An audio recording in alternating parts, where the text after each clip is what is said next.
Well, good morning YouTube, it's Rob from Western Riders. Hello YouTube. Beautiful Saturday morning, bike's already reading 19 degrees. Join me on the A39 at the moment, the much travelled A39. You can tell that because of the amount of double white lines here. And we're going out for a little ride, only a couple of hours. I am on my way to the Quantocks to go and get lost down there. Yesterday Robin went out to a place called the Foxy Bean, so we're going to go out there because I'd never been there before. Robin said it's a beautiful place. I'm on the Rebel today because I haven't really given it much love recently.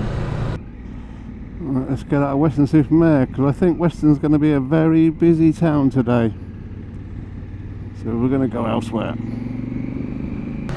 So Quantocks, here we come.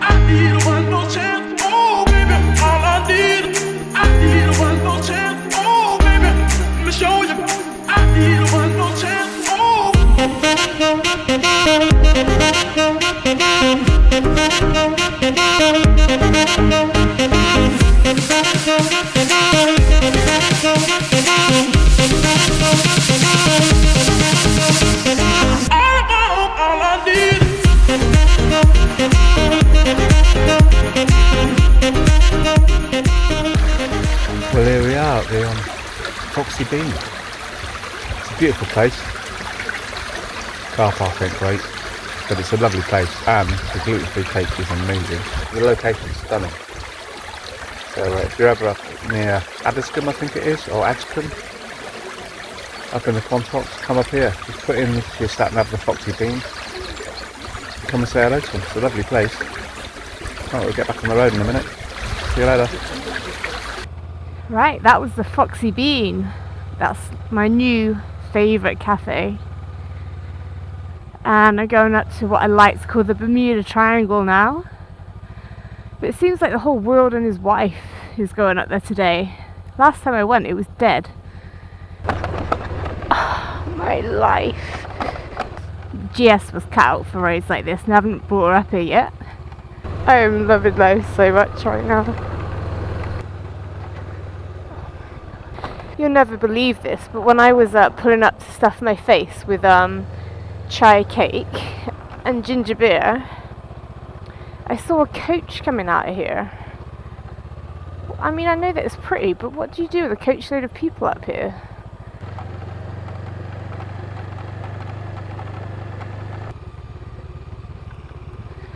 Oh, maybe there's a coach load of, it was a school trip and they went hiking or something? Definitely a school trip. These kids look delighted. Now we've gone past that activity centre and the school trip. Hopefully it's a bit better, a bit quieter.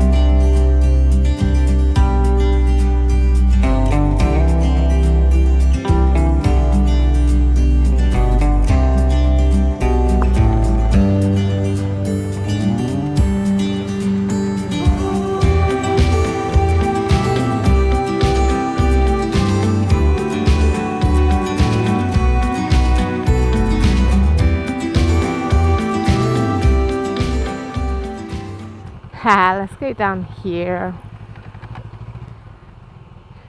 Oh, this is the car park, okay.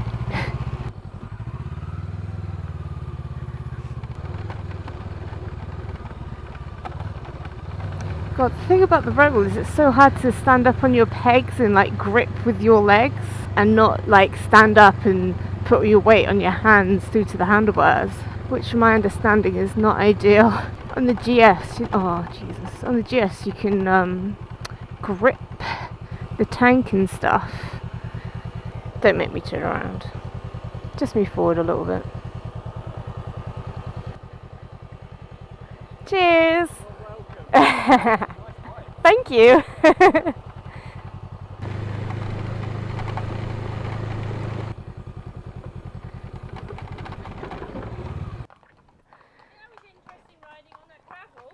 Fun, yeah.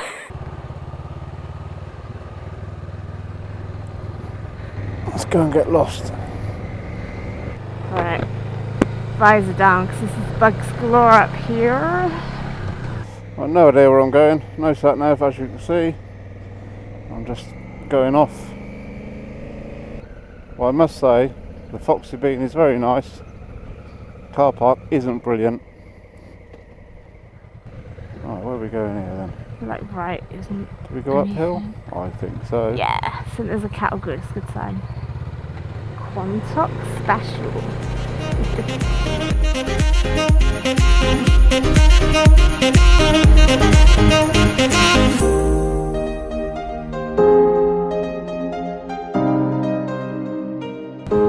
Right, we'll have a little look. When this opens up, I think it's going to be absolutely stunning. But here we are. Very pretty. I said it was pretty, and she's not wrong. How pretty is that though?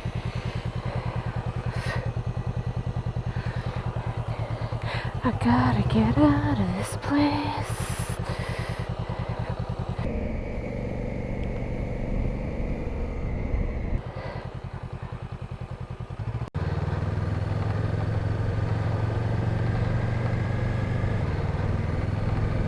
Stunning.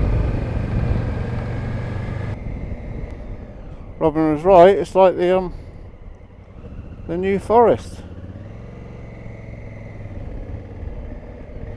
Oh, this is beautiful. Absolutely beautiful. Thank you, Robin, because I wouldn't have come here otherwise. Should try and get a picture of my bikes. Not there, somewhere. But I know for a fact I can't get my kickstand down over there. This right here is Dead Woman's Ditch.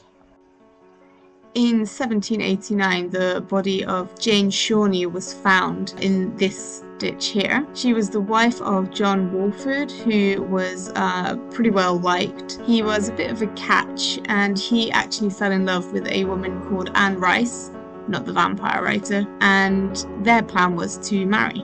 Jane Shawnee fell into his life, who was quite a plain woman. Jane had already had one of John's children, and she was pregnant with his second, but this was out of wedlock. John was caught by the parish councillors and held in custody, and he was given a choice of either marrying Jane or having to support their children regardless. John's engagement to Anne was called off, and Jane and John ended up marrying. 3 weeks after their wedding, the body of Jane was found in Dead Woman's Ditch. She'd been badly beaten and her throat had been cut. John's home was searched and they found a bloody knife and also items of his clothing covered in blood. It didn't take long for John to confess to the murder of Jane. According to John, Jane had provoked him during an argument. He grabbed her by the throat, shook her, grabbed a post from the hedge and beat her until she fell unconscious, and he'd actually fractured her skull. For good measure, he slit her throat. He tried to drag her body into a mine shaft, but she was still pregnant at this point and she was too heavy, so he just gave up and dumped her in the ditch. It's also worth noting that Anne Rice was also pregnant with John's child. So John was hanged for murder. After the execution, his body was put into an iron cage and it was left about a quarter of a mile from his parents' house, basically at the end of their drive. So every time they went out for a year, they were faced with the sight of their son's decomposing body. That's just one story about Dead Woman's Ditch. More recently, in 1988, the body of Shirley Banks was found. She had been murdered by John Cannon, who'd also killed at least one other woman. Cannon, by the way, will be eligible for release from prison in 2022. The name of this ditch, though, has been found on a map from 1782, 7 years before Jane Shawnee was found here. So we're not quite sure where the origins of this name really came from. But either way, it's got a pretty dark history.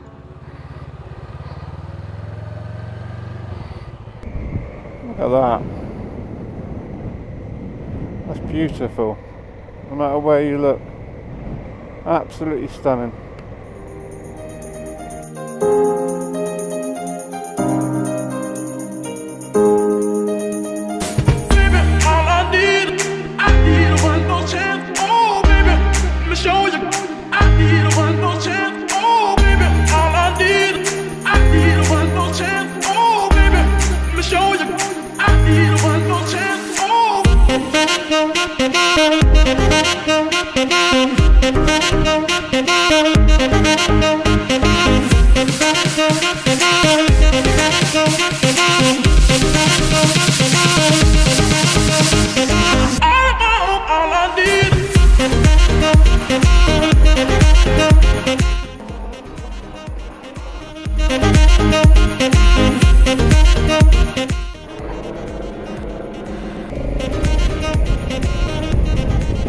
If you got a 125 and live local, you could have great fun out here because you don't need much more, to be fair, because you can't do the speeds because of what's on the roads and what could be on the roads. Well, I assume we're out of the common then, as we're at the end of a cattle grid. It's obviously a little bit steep. Obviously the camera flattens this, but that's quite steep. It's so lush. When you get a colour, it's so vibrant, it sticks out beautifully, like from the like those purples, because it's against the green, it just proper flashes out. It's lovely. Must have been steep. Look, there's an escape lane there. Right, we're going to go left. I don't know where we are. Oh no, it's the main road. We go towards Taunton and then turn right maybe. See what happens.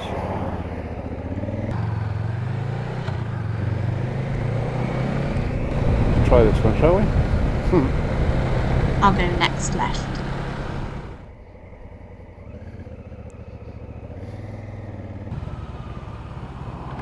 Oh, I do like a newly graded road. They make for an excellent motorcycle surface.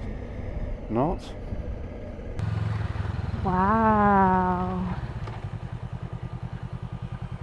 This is so pretty, so relaxing. But I reckon you could have great fun out here on a 125, it'd be hilarious. As you can see, I'm in third gear, doing 37 miles an hour. And to be honest, I wouldn't be uncomfortable doing anything else anyway. This will be one of these roads then. Definitely the road less travelled.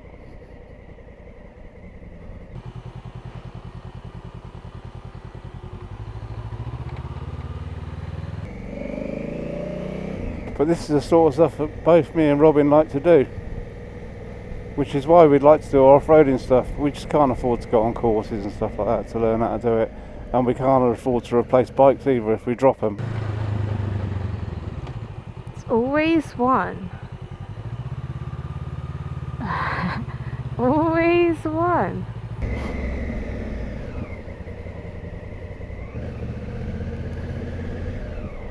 Go to a place called Helmsmore, shall we?